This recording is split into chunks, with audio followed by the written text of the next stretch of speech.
This is Jermaine O'Neal, and you're checking out the Basketball Time Machine with Sean David.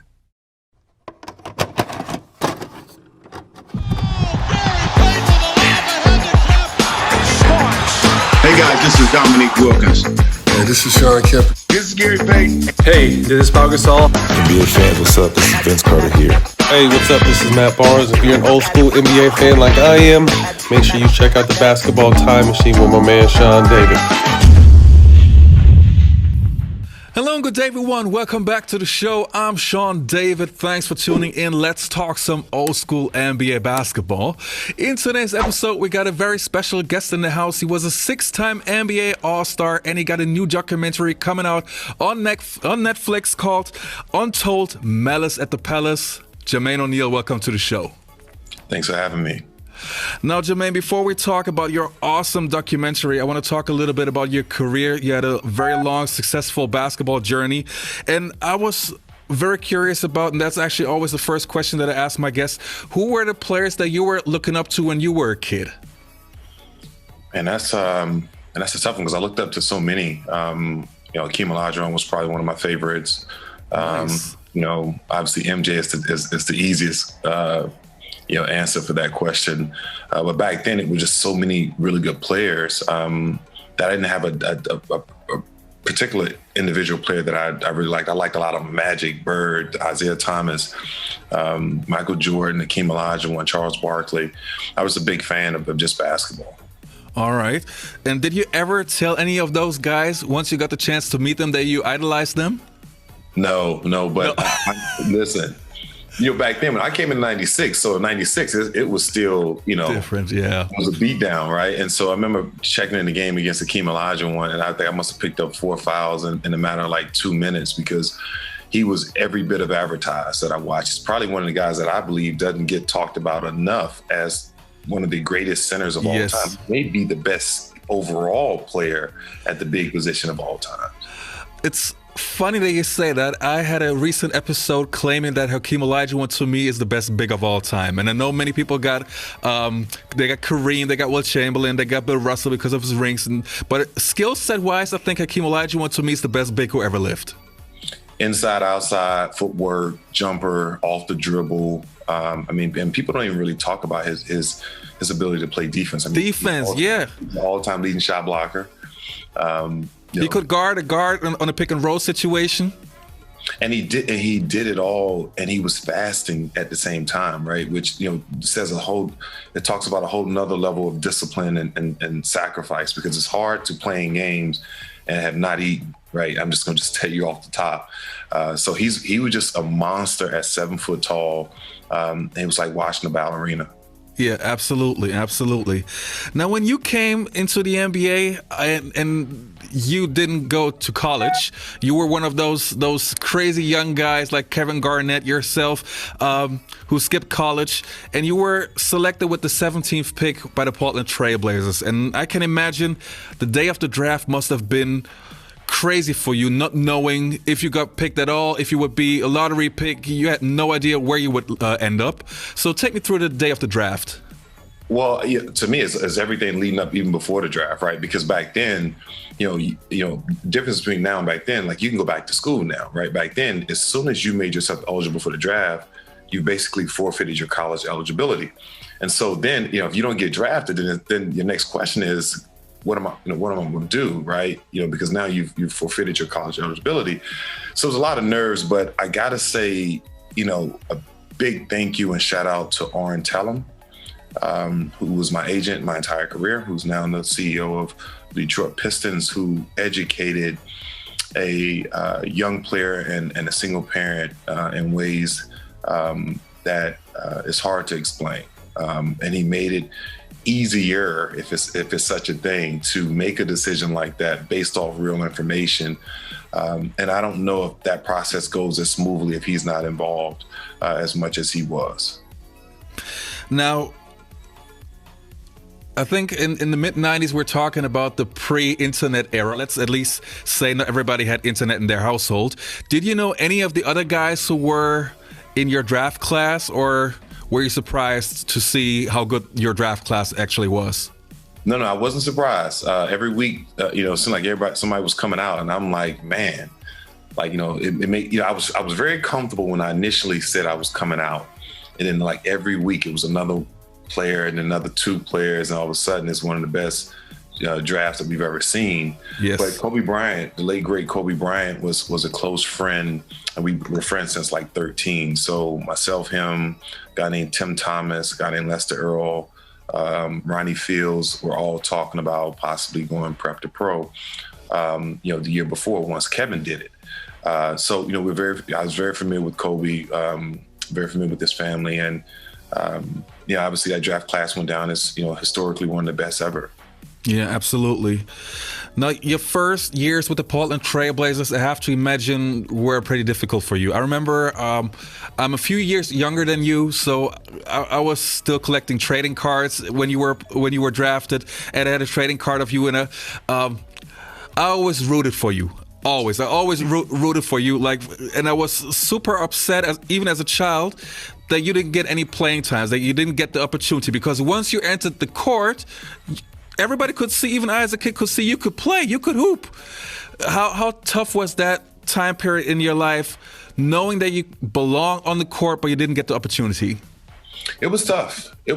And, as any competitor at any level of any occupation, you want to be able to show what you work on, show who you are, control your own narrative in many cases. In some cases, in my situation, that people created narratives that I wasn't good enough. And that was a hard pill to swallow when I knew where my mentality was. I knew, what my work ethic was. And sometimes the business of basketball deals with you in many ways. Now, I was very fortunate and blessed to go to a city like Portland, who was a one sports town. They treated me as a second son. And the Portland Trailblazers organization was fully prepared for a 17-year-old right out of high school from Columbia, South Carolina. They had the tools and information for me to use as a college one-on-one, right? And so I was able to take in all this information. And fortunately for myself, I was able to. They changed the team like literally every year, with all these different players. And I was able to kind of build my own cake, right? Take certain ingredients and then, pick and choose what I want, what I didn't want. But from a competitive standpoint, it was difficult. Now, my first year, I don't know if I was ready to play on a consistent basis. Second year, I thought I was. Third year, I knew I was. And fourth year, absolutely, I was ready to go. But a lot of people can look at things and say, what if, and shoulda, coulda, scenarios. And I just believe the person I am today was built off, tough times in Portland, right? Going through it and having to show my worth and continue to improve at my craft. Well, you sure were patient. 4 years is a long time. 4 years of not seeing heavy minutes.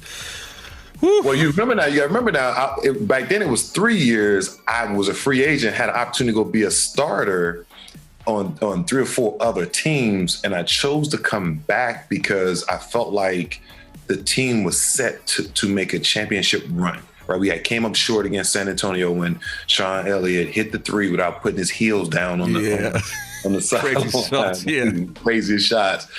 And then obviously, we end up losing the tough 7-game series against the Lakers when, Brian Shaw banked in the 3, bro, and it changed everything. And at that point, I knew it was time for me to go do something different. Yeah, speaking about doing something different, which turned out to be a blessing, you went to the Indiana Pacers and everything changed from you. I think you averaged now I got to check my memory, 12.8 points per game in your first season with the Pacers. I think it was a little bit more. Well, it's a good question. I don't know. I think it was a little bit more. I'm pretty sure. Did I win most improved that year? Yeah, I think so. The first year. Yeah. Or maybe the second year. But the second year was your coming out year. I think you were averaging 20 points, and you were voted an All-Star. But talking about your first season with the Pacers, suddenly you're playing for Isaiah Thomas. And I'm just curious about, what do you recall playing for Isaiah, for such a high demanding one of the best players of all time, a player that came from a generation where young players had to wait their turn before they actually got any minutes, and suddenly you're in the mix, and he trusts you with heavy minutes. What do you recall from that time? Well, it was phenomenal playing for Isaiah Thomas. He became a real father figure. He lived literally 4 minutes from where I lived at. And I remember spending a lot of time over his house and Miss Thomas cooking meals, and we just sitting around the table talking. But what people don't know, I ran into Isaiah, and this is before he even got the job. It was out in Oakland for the All-Star game. And I had never met him before, and we were literally crossing, and he just grabbed my arm. And he said, "Hey, young fella," he said, "just keep doing what you're doing. People see your work, right? You're going to get your shot." And just so happens 5 or 6 months later, maybe shorter than that, he gets the job in Indiana. And one of the first moves he made is to come and get me. Nice. And that was just kind of like this crazy, like story form scenario where he made that statement and he really believed in me, which was a tough time too, because the Pacers just came off an NBA Finals appearance. And you basically gutting the team for young, unproven, players. And, that meant a lot to me. That is also something that we will see in the documentary. I mean, I've seen it already. They also show a little bit about your career, how you entered the NBA. So that's for all you hardcore NBA fans. You got to check that one out. Another thing that I found very interesting is I remember seeing you with the Blazers and seeing you with the Pacers. It seemed like you did work in the summer because you added many things to your game. And the one thing that I liked about you were a very flexible player. You had like a traditional post game, but you could also take guys off the dribble. So I'm just curious about, when do you think was your most improved time in terms of when do you think that you make the biggest step forward? Man, it's tough to answer, but what I was doing was taking my scouting report home every summer. So basically, I would always have the teams give me my scouting report, or have a ball boy go get a scouting report out of the opposing locker room, and that if it was still laying around, and bring it to me, and worked on the things that obviously I could do really well, continue to polish that up, but also work on the things that I couldn't do as well.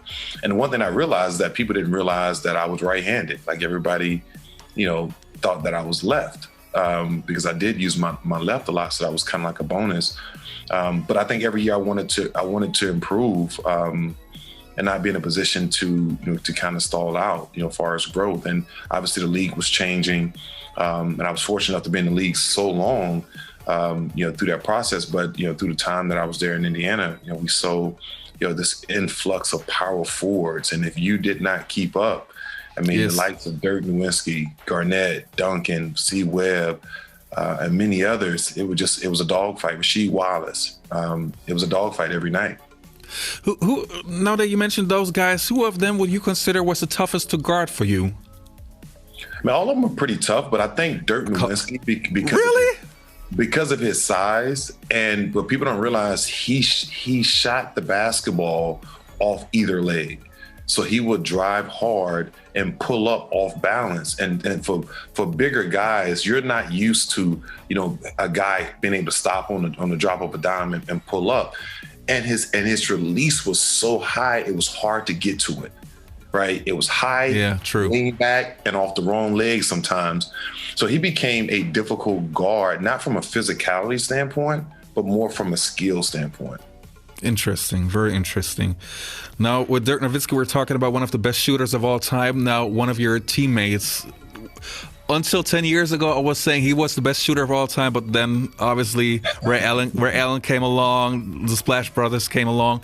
In the documentary, Untold, Malice at the Palace, you also talk about that you were picking the brain of Reggie Miller, and that he was one of the guys that you were really wanted to speak to and get advice from, because you thought, okay, that guy really wants to win. That guy is a real competitor. Tell me a little bit about your relationship with Reggie. What did he do in order to help you? Was he one of the most important players in your career in terms of helping you? He was one of the most important players. I think from a perspective of, he could have easily deaded the trade, right? It was either, he could have went to the management and said, hey, look, if you bring in this young player, trade me. He did not do that. I remember when I first got there, he said, "Hey, look, kid, you're going to be whatever you're going to be. I'm going to let you be that as long as you're working for it." And that meant a lot to me. I wanted to sit next to him. Obviously, I knew who he was. Was a big fan of his craft. And he's one of my favorite all-time teammates because he is a guy that is tedious about process and approach to the game. And I learned a lot from him, on a day-to-day basis. Now, one more question before we talk about your documentary. Jordan is my favorite player, and right underneath, Jordan is my 1A and my 1B is Larry Bird. And he happened to be your general manager with the Pacers, I think. Did he ever come to the gym and not work out with you guys, but also give you guys some advice, or was he more laid back and watching from the outside? He was more laid back. He talked occasionally, but he was really laid back. He's a very quiet person. You can tell he's from a small town, so he doesn't have that. He's not the Magic, right? Where Magic comes into the room and everybody knows Magic's there, right? Because he's so vocal. Larry, he'll give you some information that he feels like you can use, but for the most part, he just kind of stayed on the sideline and evaluated everything. Okay, so he didn't trash talk you guys? No, not at all. Okay, good. Surprisingly, considering obviously the Boston Celtics teams. Absolutely. Now, on the 10th of August, we got the global release of the Untold Malice at the Palace documentary. And as I already mentioned earlier, I watched it.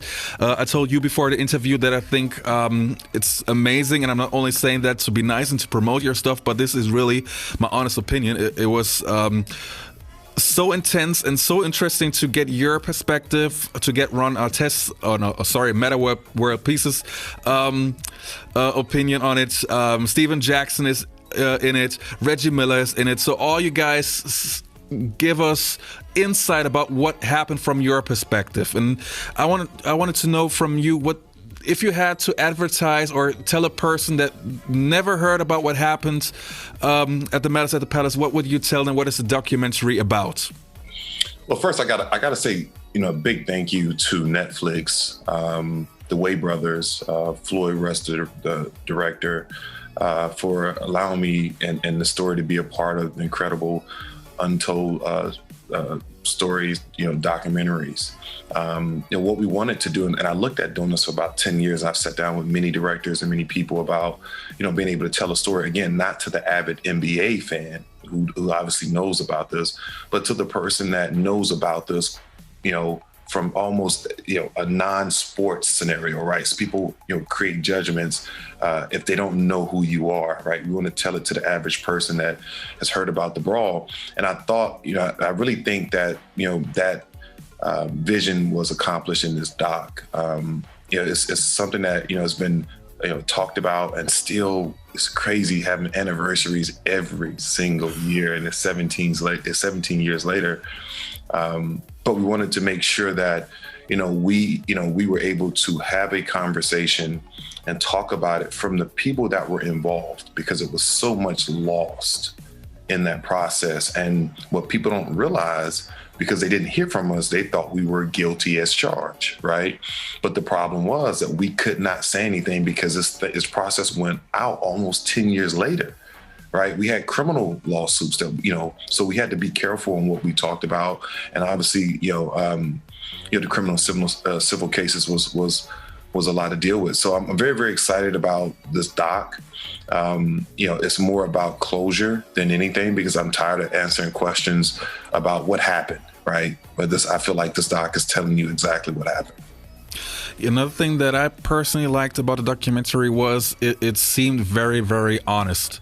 All of you guys were saying things that I did not expect. It didn't feel like you guys were trying to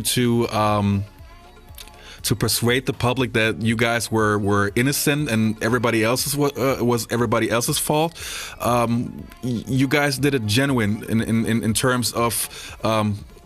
Okay, I don't want to spoil it, but I can tell for a fact it is a very honest documentary, and guys admit to stuff that they did wrong, but they also give you an insight about stuff that you would have to think about to make your own judgment, how you think about the whole situation. And that's what I like about the documentary. Yeah, absolutely. I think, it's one thing that, and I got to say thank you to everybody that was involved.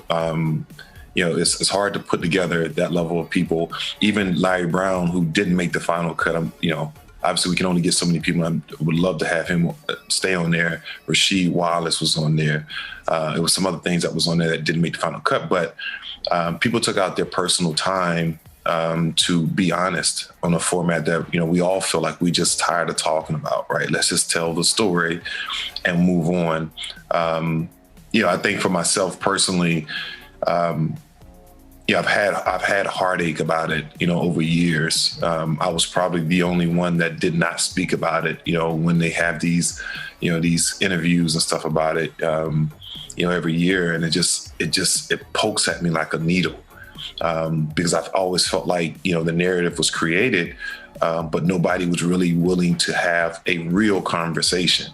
Right. And so there's no better way to have this real conversation than on Netflix, and being part of an incredible doc series. 10th of August on Netflix globally. Check it out. Untold, Malice at the Palace. Jermaine, before I let you go, your top 5 players of all time. And don't mess this one up. If you got a different person on your number 1 spot, I gotta hang up right away. Well, obviously mine is gonna be MJ is always gonna be mine. Okay. That's number 1. People don't realize what he was able to do in the air. It's probably the most physical we've ever seen. So I would say MJ. I'm gonna put Akeem. Nice. And put Akeem at the 5. It is close because Shaq is another one that's incredibly dominant and agile for his size. So I'm gonna go. I'll go Magic at the 2. At the 3, I'm gonna go KD at the 3. Wow. Okay, I didn't see that one coming. Okay, so you played against all those great power forwards, and you really put KD. I'm gonna put KD at the 3. At the 3. Okay. All right. So 3. higher than Larry Bird, higher than Scottie Pippen. Yes. Okay. Because KD, I think KD he's a rare animal that brings it to the table. Think about look what he's doing now off of a torn Achilles. So imagine what he was before that. All right. He's 7 foot tall, and we've never seen a level of skill at that size ever. The closest one probably was Larry Bird, and Larry was phenomenal, but Larry doesn't have the skill set like KD. So that means you rank KD higher than LeBron James. Oh, now I got you. But we're talking positional, right? So yeah. I would on my team I would put KD at the 3. Now if you say if you need 7 players. Obviously LeBron is one of the greatest to ever play, no question. But I think MJ, which one did you take out? Let me ask you that question. Magic, KD, or Jordan? KD. I tell you why. From the skill set, I think KD is on a different planet. One of the most skilled basketball players we have ever seen. But Magic Johnson, for example, if I would compare those two, Magic Johnson made everyone on his team better. And that's more valuable. If you have one guy who makes every other player on his team better, he's more valuable than one player who's incredible. Well, but that's, again, it was Magic or LeBron for me, right? Because it's almost, to me, LeBron is more Magic than he is Jordan. True. Right, and so the question is, who would you pick out of Magic and LeBron at that? Magic, anytime. Right, so that's where I went with it, right? And again, you could throw Kobe. You got Kobe, the late great Kobe Bryant, right? We're talking 1A, 1Bs when we're having this conversation. Very true. Right? We're talking about the margin of error between the two is very slim. So obviously LeBron is one of the greatest we've ever seen. But if I'm starting a 5, I'm gonna go. You got Magic on your 1, Jordan your shooting guard. Well, we can do this even at the 4. I'm gonna go at the 4. I'm gonna go Barkley. Yes, I love it. I love it. Yeah, I'm gonna go Barkley. Nice. All right. I like your lineup. All right, Jermaine, it was great having you on the show. 10th of August, Netflix globally, Untold, Malice at the Palace. And you guys all stay healthy. Take care and goodbye.